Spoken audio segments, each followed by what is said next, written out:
विधानसभेमध्ये मी उमेदवार होतो आणि उत्तर नागपूर विधानसभेमध्ये उमेदवार असताना मी उत्तर नागपूरमध्ये मोठ्या प्रमाणात प्रचार केला।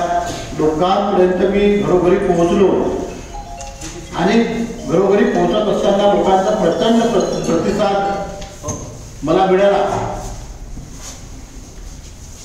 आणि यापूर्वी मी उत्तर नागपूरचे सर्व विकासाचे कामं राजकीय दृष्ट्या शैक्षणिक दृष्ट्या विकासाचे कामं मी मागील 40 वर्षापासून मी करत आलो। त्यामुळे लोकांचा प्रचंड प्रतिसाद मला होता आणि त्यामुळे मला वाटलं की मला उत्तर नागपुरातून 35-40 हजार वोट मिळतील, कदाचित मी निवडून येऊ शकतो अशी माझी ख्याती होती। परंतु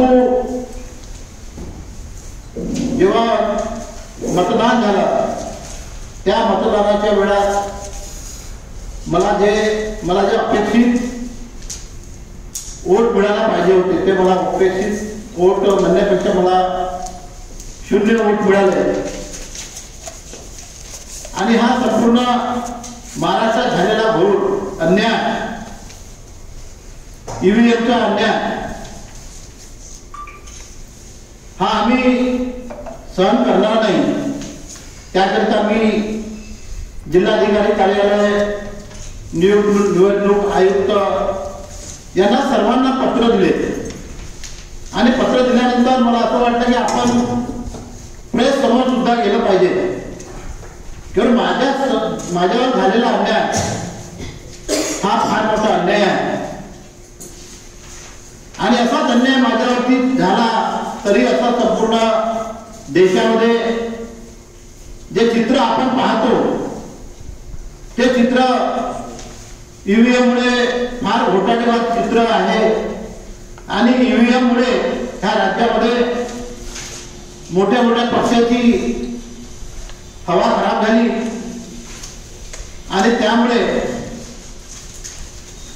हे ईव्हीएम आपण कुठेतरी हटवलं पाहिजे आणि चिठ्ठ्याने मतदान झालं पाहिजे। जोपर्यंत चिठ्ठ्याने मतदान होणार नाही तोपर्यंत उमेदवाराचा खरा चेहरा समाजातील लोकांना दिसणार नाही। आणि त्यामुळे आपण सर्वांनी त्याला सहकार्य केलं पाहिजे आणि ईव्हीएम हटवलं पाहिजे। एक साधं मी माझ्या घरचे उदाहरण देतो। आम्ही 5 भावंड विनोभाईनगरला राहतो। तिथं माझे 18 वोट आहे, माझे स्वतःचे 18 वोट आहे।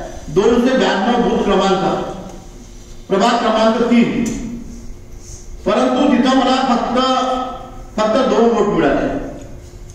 ही आश्चर्याची बाब आहे। जेव्हा मतपेटी उघडली आणि त्यानुसार त्या बूथची जेव्हा काउंटिंग झाली त्यामध्ये फक्त मला 2 वोट मिळाले। हे शर्मनाक बाब आहे, ही फार वाईट बाब आहे। कारण डॉक्टर बाबासाहेब आंबेडकरांनी आम्हाला संविधान दिलं आणि त्या संविधानानुसार आज या राज्यामध्ये संपूर्ण सरकार सुरू आहे। परंतु आधीच्या काळामध्ये जे श्रीमंत लोक होते किंवा मालदार लोक होते तर ते आपल्या लाठीकाठीने आणि पैशाच्या जोरावरती ते निवडून यायचे। परंतु आज संविधानामध्ये बाबासाहेबांनी दिलेलं संविधान हे सर्वांकरिता समान असलं पाहिजे, सर्वांकरिता समान आहे। परंतु भारतीय जनता पार्टीला ह्या संपूर्ण देशामध्ये अस्थिरता पसरवून आपलं कुठेतरी सरकार स्थापन करण्याची घाई आलेली आहे। त्यामुळे समाजातील गोरगरीब वर्गाला, समाजातील सर्व वर्गाला, समाजातील सर्व उमेदवारांना हार खावी पडली। मी एक अजून तुम्हाला उदाहरण देतो की कर्नाटकातील गावामध्ये तळणेकर गाव आहे। तिथे एकूण त्या गावामध्ये 312 मतं होते आणि तिथं मतदान झाले 624। तसेच 4 आमदार असे आहेत, नांदगाव, सिन्नर, दिंडोरी आणि येवला, यांना सरासरी वोट किती मिळाले? 4 लोकांना सारखे मिळाले, 1,39,000। असं तुम्हाला माझ्यापेक्षा तुम्हाला जास्त माहित आहे। महाराष्ट्रामध्ये 20 जिल्ह्यात पंजाब फ्रीज झालेला आहे. म्हणजे या देशामध्ये किती वाईट स्थिती आहे ना ईव्हीएम मुळे. या देशामध्ये किती वाईट स्थिती समोर आपल्याला जावं लागते. पुढे भविष्यामध्ये जर असंच यांचा मालगुजारीपणा राहिला किंवा अशीच यांची भारतीय जनता पार्टी जशी सरकार राहिली तर विरोधी पक्ष काय पण तोड उघडायला सुद्धा जागा राहणार नाही अशी स्थिती पुढे येणार आहे. आणि म्हणून मी इथं ही पत्र परिषद घेत आहोत. आपण मला सहकार्य करा किंवा करा त्या विनंतीसाठी. आणि माझा जो आवाज आहे, माझा आवाज हा पुढे महाराष्ट्रात पोचवा अशी मी आपल्याला सर्वांना विनंती करतो.